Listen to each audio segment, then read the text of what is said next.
لله الأسماء الحسنى فادعوه بها وذروا الذين يلحدون في أسمائه سيجزون ما كانوا يعملون.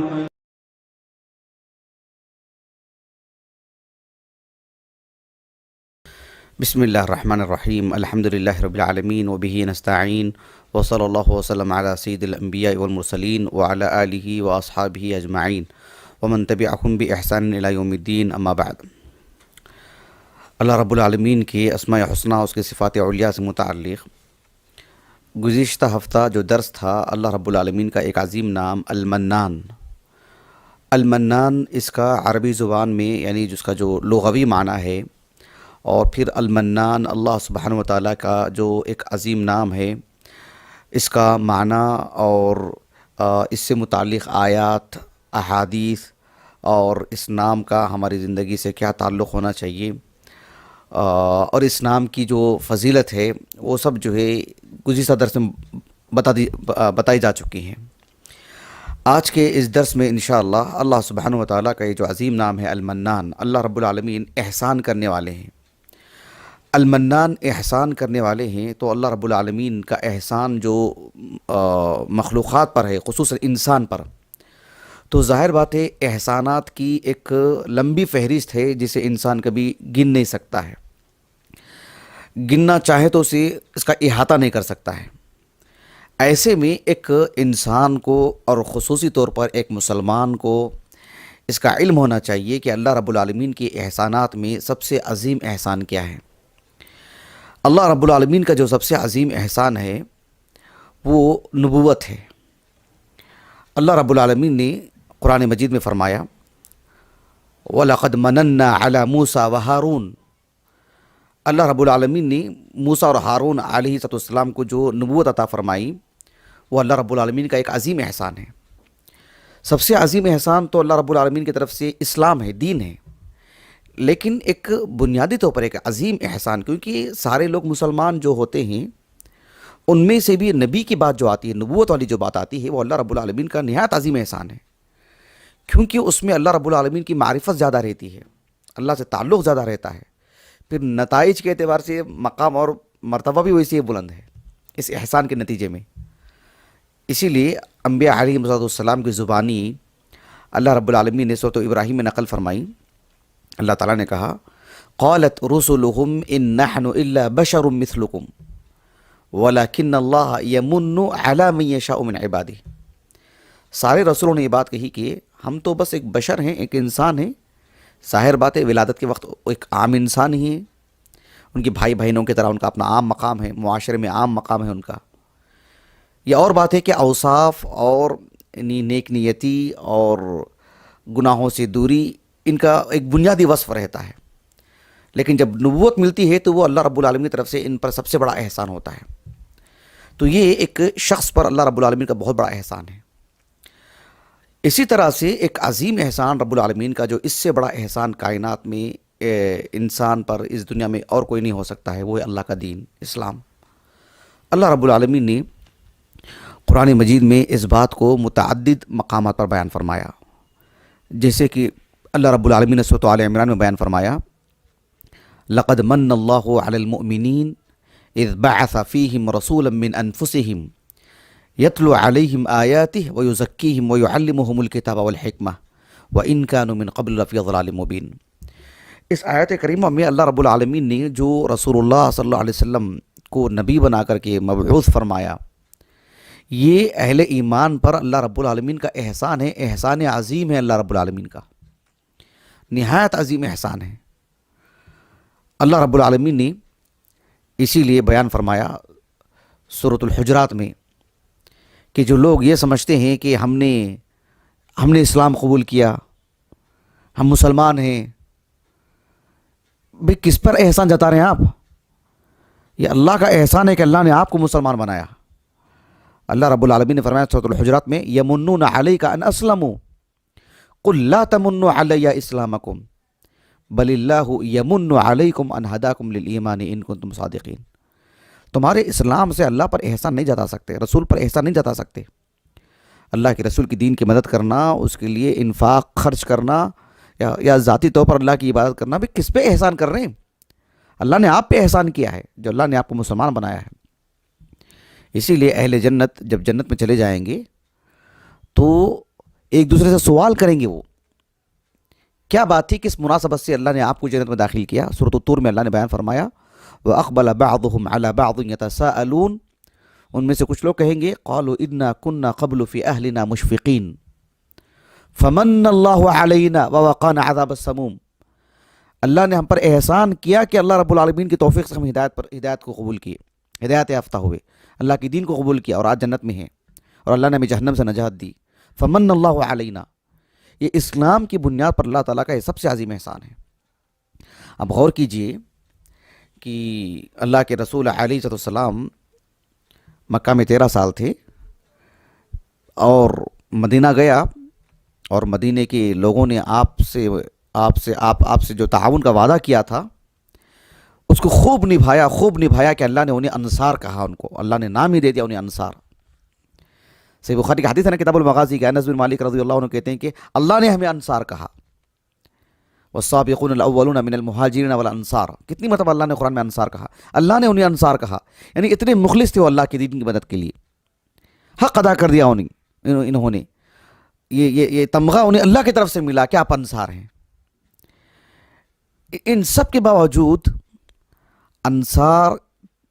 کچھ انصاری صحابہ ایک مناسبت سے، ایک غزوہ کے بعد، صحیح بخاری کی جو کتاب المغازی ہے اس میں ایک باب ہی قائم کیا امام بخاری نے رحمہ اللہ، غزوۃ الطائف، یہ حدیث متفق علیہ جو میں آپ کو بتا رہا ہوں، صحیح بخاری میں بھی ہے کہ غزوۃ کتاب المغازی میں، اور صحیح مسلم کی کتاب الزکوٰۃ میں، کہ ایک غزوے سے متعلق جو مال ملا تھا اللہ کے رسول علیہ السلام نے ان لوگوں میں تقسیم کیا جو ابھی اسلام قبول کیے تھے۔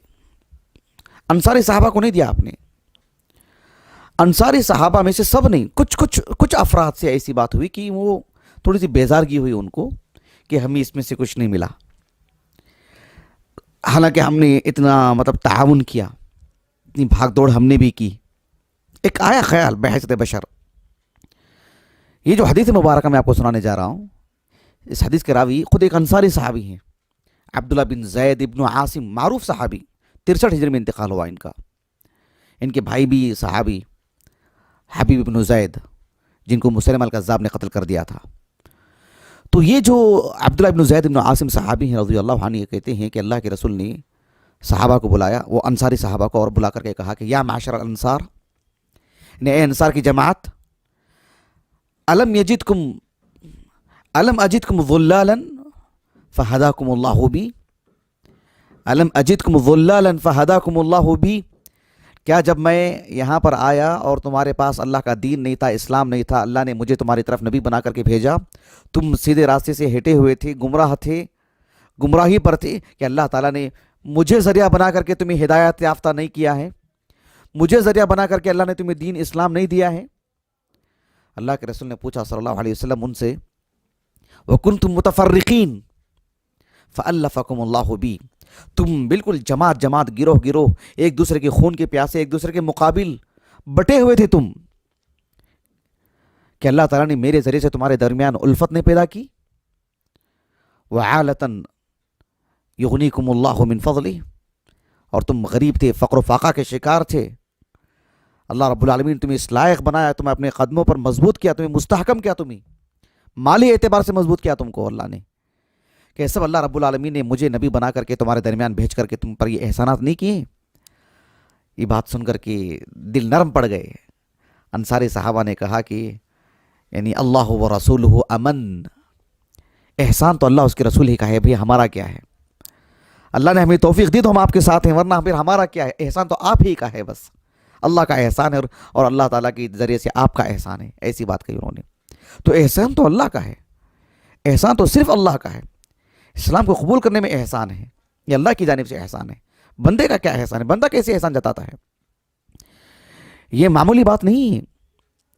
ایک انسان، ایک مسلمان کسی کونے میں بیٹھ کر، یا اس کی بیوی بچوں کے ساتھ بیٹھ کر، یا دوست و احباب کے ساتھ بیٹھ کر، یا استاذ کلاس میں اپنے طلباء کے ساتھ بیٹھ کر، ایک حاکم اپنی رعایا کے ساتھ، مسلمانوں کے درمیان بیٹھ کر کے اگر یہ سوچتا ہے، کبھی اس لفظ کا اظہار کرتا ہے کہ آج میں اس لیے آپ کے ساتھ بیٹھا ہوں یہ بتانے کے لیے کہ دیکھو اللہ نے ہمیں مسلمان بنایا، اس احسان کو یاد رکھو، یہ بہت عظیم چیز، بہت عظیم چیز، بہت عظیم چیز۔ ایک آدمی پر 2-3 لاکھ روپے کا قرض ہوتا ہے، لا قدر اللہ، اچانک کوئی اسے آ کے 2-3 لاکھ روپے یوں ہی دے دیتا ہے، بھلے ہی زکوٰۃ کی رقم ہو یا ایسے ہی دے دیتا ہے کہ بھئی اپنا قرض ادا کر لو آپ۔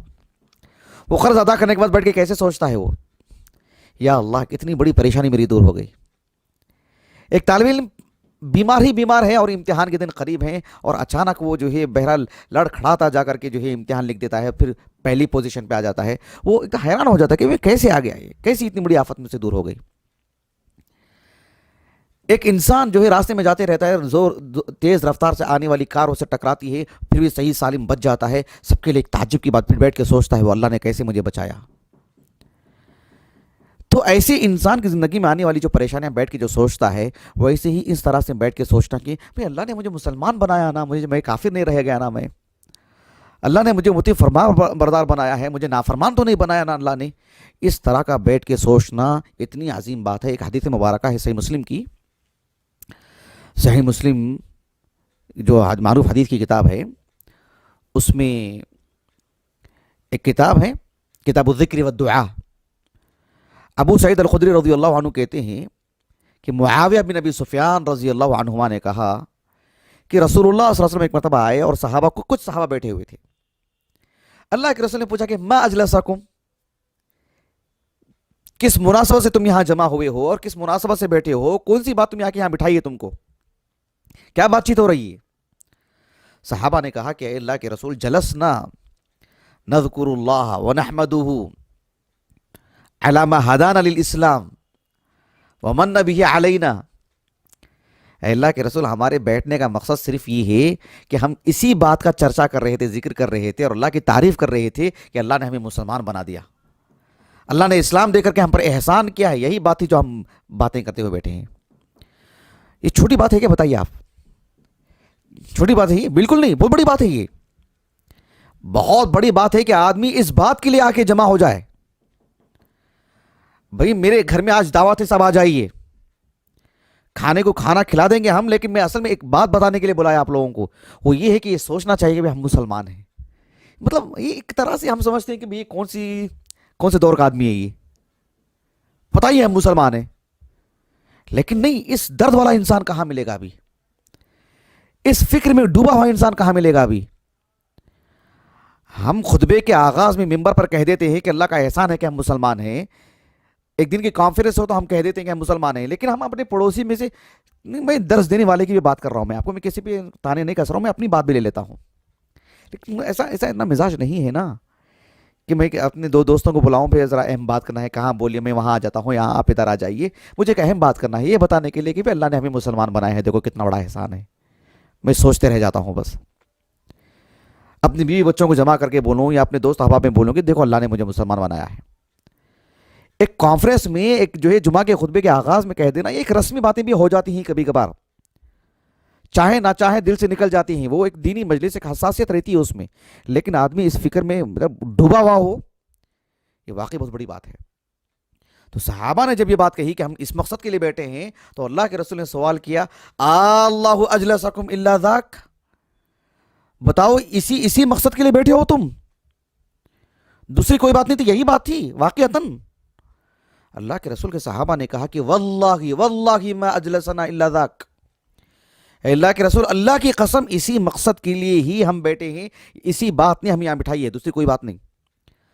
اللہ کے رسول نے کہا کہ اما انی لم استحلفکم تہمتا لکم، میں تم سے جو قسم کا مطالبہ کیا نا، جو تم نے کہا کہ واللہ تم پر میں تہمت لگانا چاہتا ہوں، تم جھوٹے ہو یا تمہارے دلوں میں کچھ اور ہے، مجھے شک ہے، یقین نہیں تھا، یقین حاصل کرنے کے لیے پوچھا ہوں میں، یا تم کچھ اور مقصد کے لیے بیٹھے ہوں گے، ڈر کے مجھے یہ بول دیا ہوں گے اسلام، اس مقصد کے لیے میں تم سے استحلاف قسم کا مطالبہ کیا کیا؟ نہیں، مجھے حیرانی ہو رہی تھی تمہارے اس مقصد میں بیٹھنے کے لیے، وَلَكِنَّهُ أَتَانِي جبریل، ابھی جبریل میرے پاس آئے، فَأَخْبَرَنِي، اور مجھے خبر دی کہ ان اللہ عز وجل یباہی بکم الملائکہ، اللہ رب العالمین تمہاری اس مجلس کو رکھ کر کے فرشتوں کے سامنے فخر و مباحات کر رہے ہیں کہ میرے ان بندوں کو دیکھو کہ میرے اس احسان کے تحت بیٹھے ہوئے ہیں، میرے اس احسان کا ذکر کر رہے ہیں کہ جو میں نے انہیں اسلام دیا ہے. یہ اتنی عظیم نعمت ہے. میں سب سے پہلے خود کو نصیحت کرتا ہوں اور میں ہمارے سارے مشاہدین کو اور سارے سامعین کو کہ اس درس کو سننے کے بعد کم از کم زندگی میں ایک مرتبہ تو اس کو کر لیں، اس مجلس کو قائم کر لیں. خود اکیلے بیٹھ کر اپنی بیوی بچوں کے ساتھ، اپنے دوستوں احباب کے ساتھ ایک مجلس ایسی قائم کر لیں. ہماری نیتوں کے حال اللہ جانتے ہیں، ہم صدق دل سے کر لیں اس کو. اتنی عظیم حدیث ہے صحیح مسلم کی ہے. بہرحال یہ احسان جتانے کا جو معاملہ ہے یہ صرف اللہ کو ہے، کیونکہ اللہ ہی کا احسان ہے، بندے کو اس کا احسان نہیں ہے.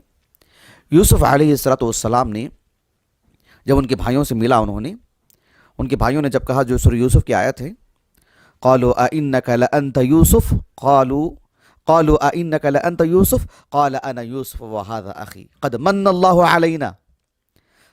الله علينا اللہ نے مجھ پر احسان کیا، ہم پر احسان کیا. یہ اللہ کے احسانات کو بتانا چاہیے. بندے کو حق نہیں ہے کہ اپنے عمل کو، اپنے دین کو، اپنے انفاق کو، اپنی نیکی کو بتا کر کے اللہ پر احسان جتائے. اللہ نے کہا کہ سورۃ المدثر میں وَلَا تَمْنُن تَسْتَكْثِرْ، یعنی بعملک، اپنے عمل سے اللہ پر احسان مت جتاؤ.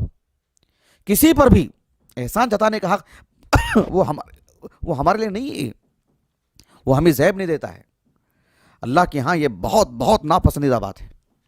اللہ نے کہا سورۃ البقرہ میں، یا ایھا الذین آمنوا لا تبطلوا اعمالکم یا ایھا الذین آمنوا لا تبطلوا نفقاتکم بالمن والاذی، یا ایھا الذین آمنوا لا تبطلوا صدقاتکم بالمن والاذی. صدقاتکم ہے، صدقاتکم یعنی تمہارا جو انفاق ہے، تمہارا جو صدقہ و خیرات ہے، احسان کے ذریعے سے احسان جتلانا. میں نے دیا ہے. میں نے گزشتہ درس میں بھی کچھ باتیں میں نے رکھی اس سلسلے میں دہرانا نہیں چاہتا ہوں، پچھلا درس سن لیں. انسان کیسے احسانات اپنے بیان کرتا جتاتا ہے. حق نہیں ہے اس کو، سوائے اس مناسبت سے کہ ایک آدمی نے کہہ دیا کہ بھائی انہوں نے کچھ کیا ہی نہیں، تب کہہ سکتے ہیں کہ کیسی بات کر رہے ہیں آپ، میں نے تو یہ کیا تھا، میں نے تو یہ کیا تھا. اس مناسبت سے کہہ سکتے ہیں. وہ احسان جتانا نہیں ہے، وہ اپنی امانت داری اور اپنا عمل اور اپنی ذمہ داری کو نبھانے والی بات بیان کرنا مقصود ہے. جیسے ہم کو کسی نے مکلف کر دیا تھا کہ بھئی یہ چیزیں سب میں تقسیم کر دو، اور کوئی کہہ دیا کہ بھئی نہیں کیا آپ نے. الحمدللہ میں نے کیا. جھوٹ بول رہے آپ، میں نے نہیں کیا، میں نے نہیں دیا، میں نے اس دن نہیں دیا آپ کو، میں نے نہیں پڑھایا آپ کو، میں نے نہیں کیا آپ کو. باپ کہتا ہے کہ میں نے تجھے بچپن سے پڑھایا نہیں ہے، میں نے تیری ذمہ داری کو میں نے اٹھایا نہیں کیا. ماں کہتی ہو کہ میں نے تیرے ساتھ کبھی کمی بیشی کی کیا. وہ احسان جتانا نہیں ہے. احسان فراموش، احسان کو بھلانے والے کو یاد دلانے کی حد تک، اس حد تک کسی کو گنجائش ہو سکتی ہے. اس میں بھی الفاظ بچا کے رکھنا چاہیے اور تول کے استعمال کرنا چاہیے، سنبھل کے بتانا چاہیے، لیکن اس حد تک کہ بھئی ہم نے اپنی ذمہ داری نبھائی، یہ بتانے کے لیے، احسان جتانے کے لیے نہیں. تو احسان جتانے کا حق صرف اللہ رب العالمین کو. ایک حدیث مبارکہ ہے صحیح مسلم کی کتاب الایمان میں، اللہ کے رسول علیہ السلام کے ایک صحابی ابو ذر الغفاری رضی اللہ عنہ، وہ کہتے ہیں کہ رسول اللہ صلی اللہ علیہ وسلم نے فرمایا ثلاثۃ لا یکلمہم اللہ یوم القیامہ. 3 طرح کے لوگ ایسے ہیں جن سے اللہ رب العالمین کل قیامت کے دن ان کے ساتھ بہتر انداز میں کلام نہیں کریں گے. رحمت والا جو کلام ہوتا ہے اللہ کا، وہ کلام نہیں ہوگا ان سے. اللہ رب العالمین ہم کلام ہونے کا جو شرف دیتے ہیں، وہ شرف نہیں دیں گے ان کو رب العالمین. ایک وہ شخص ہے المنان الذی لا یعطی شیئا الا منہ. ایک وہ شخص جو منان ہے، یعنی جو بھی دیتا ہے تو صرف احسان جتانے کے لیے دیتا ہے. اور وہ شخص جو المنفق سلعتہ، اپنا سامان بیچتا ہے لیکن بالحلف الفاجر، جھوٹی قسمیں کھا کر کے. جو ہے وہ بتا کر کے دیجئے نا. جھوٹی قسمیں کھا کر کے کیوں دیتے کہ بھئی میں خود اس کو 150 روپے میں لیا ہوں تو میں آپ کو کیسے جو ہے 120 روپے میں دوں، یا مجھے خود 150 روپے میں ملا ہے تو مجھے 200 روپے ہی میں بیچنا پڑے گا، جبکہ اس کو کچھ اور قیمت میں ملے ہوگی وہ چیز. جھوٹی قسمیں کیوں کھاتے ہیں؟ روزی روٹی کا مالک تو اللہ رب العالمین ہے. اور والمسبل ازارہ، اور جو اپنے کپڑے کو ٹخنوں سے نیچے پہنتا ہے. مرد کی بات ہے، فقر کے لیے ہو یا غرور کے بغیر ہو، ٹخنوں سے نیچے کپڑا آنا ہی وہ مخیلہ ہے، وہ فقر، وہ غرور ہے. تو اس میں المنان سے متعلق اتنی وعید آئی ہے. بلکہ اللہ کے رسول نے صاف لفظوں میں کہا، جیسے سنن نسائی کی حدیث ہے، کتاب الاشربہ کی حدیث ہے، شیخ البانی نے صحیح کہا اس حدیث کو. عبداللہ بن عمر بن عاص رضی اللہ عنہما کہتے ہیں کہ رسول اللہ صلی اللہ علیہ وسلم نے فرمایا لا يدخل الجنت منان، منان جنت میں داخل نہیں ہوگا. احسان جتانے والا شخص، احسان جتانے والا شخص جنت میں داخل نہیں ہوگا۔ کتنی بڑی بات ہے، ولا عاقن، ماں باپ کا نافرمان، اور ولا مدمن خمر، اور جو شراب میں لت پت رہتا ہے وہ جنت میں داخل نہیں ہوگا۔ یعنی کبیرہ گناہ ہیں یہ سب، اللہ رب العالمین چاہے تو انہیں معاف کر دیں، چاہے تو ایک وقت کے لیے انہیں جہنم میں ڈالیں، لیکن کتنی وعید سنائی گئی ہے۔ اللہ تعالیٰ سے دعا ہے کہ اللہ رب العالمین ہمیں، جو اللہ تعالیٰ کی ذات المنان ہے، اس پر ایمان لانے، اس کے سارے ناموں پر، سارے صفات پر ایمان لانے، انہیں پڑھنے، انہیں اپنی زندگی میں لانے، اور اللہ کے احسان کو قبول کرنے، ماننے، اور لوگوں کے احسان کو بھی قبول کرنے، لوگوں کے احسان کو احسان ماننے، اور اللہ کی توفیق سے ہم سے کوئی نیکی ہو جائے تو اللہ رب العالمین اسے قبول فرمائے اور احسان جتانے والے لوگوں میں سے بچائے رکھے۔ سبحانک اللہم و بحمدک، اشہد ان لا الہ الا انت، استغفرک و اتوب الیک۔